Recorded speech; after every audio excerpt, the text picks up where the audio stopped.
सौतेली सास का अत्याचार।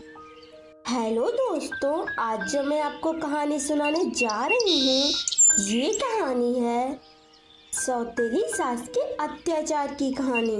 तो चलिए दोस्तों, कहानी की शुरुआत करते हैं। नायरा परी की नई नई शादी हुई थी। उसका पति विशाल किसी जरूरी काम से शहर से बाहर गया हुआ था। विशाल की माँ उसकी सौतेली माँ थी, इसीलिए वह विशाल से ज्यादा प्यार नहीं करती थी। विशाल के जाते ही वह अपनी बहू पर अत्याचार करना शुरू कर देती है और उससे सारे घर के काम करवाती थी। किसी किसी दिन तो उसे खाना भी नहीं देती थी। एक दिन महारानी आराम कर रही है, खाना कौन बनाएगा? भगवान तो आकर नहीं बनाने वाले, चुपचाप जाओ, जाकर खाना बना। फिर कुछ घंटों बाद, माँ जी आप खाना खा चुकी है, थोड़ा सा खाना बचा है, मैं खा लूं?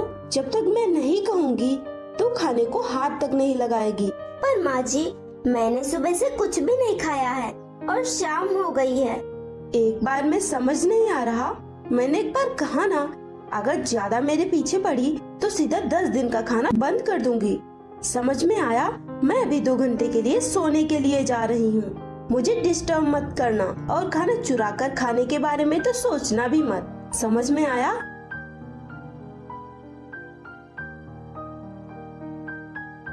फिर कुछ देर बाद, माँ जी अभी सो रही हैं, मुझे बहुत भूख लगी है। उन्होंने कहा था कि मैं उन्हें डिस्टर्ब ना करूं, मैं जाकर खुद ही खाना खा लेती हूँ, उन्हें कुछ पता भी नहीं चलेगा। फिर नायरा परी वहाँ से चली जाती है और किचन में पहुँच जाती है। वे जैसे ही खाना निकालने लगती है, तभी वहाँ उसकी सास आ जाती है। बहुत अच्छे, मुझसे चोरी चोरी खाना खाया जा रहा है। नहीं माँ जी, अभी तक मैंने खाया भी नहीं है, मैं बस खाने ही जा रही थी, मुझे बहुत भूख लगी है, मुझे खाने दीजिए माँ जी। तूने मेरे साथ चीटिंग की है, तुझे इसकी सजा मिलकर रहेगी। फिर वह सारा खाना जमीन पर गिरा देती है। अब खा ले जितना खाना है। फिर एक दिन, हे भगवान, ये सब क्या हो रहा है? माँ जी इतनी क्रूर और अत्याचारी कैसे हो सकती हैं? अब मैं यहाँ नहीं रह सकती, बहुत सह लिया मैंने, मैं अब इस घर से जा रही हूँ। जिस समय नायरा परी घर से गई, उस समय उसकी सास वहाँ नहीं थी, वह किसी काम से बाहर गई हुई थी। नायरा परी जल्दी से पानी ला, ये अभी तक आई क्यों नहीं? कहाँ मर गई? इतनी देर हो गई है, आखिर ये कहाँ गई होगी? चलो अच्छा ही हुआ, बला टल गई, अब मैं चैन से रह सकती हूँ। फिर कुछ दिनों बाद नायरा परी की सास की बहन कुछ दिनों के लिए रहने के लिए आई। नायरा परी कहाँ है? आपको उससे क्या काम है?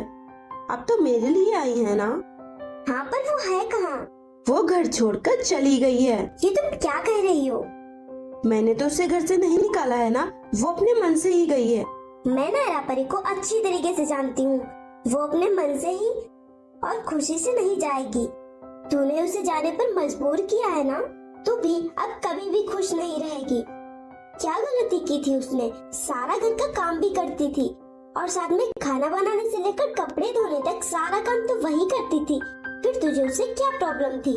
उसकी बात सुनकर नायरा परी की सास को अपनी गलती पर पछतावा होता है।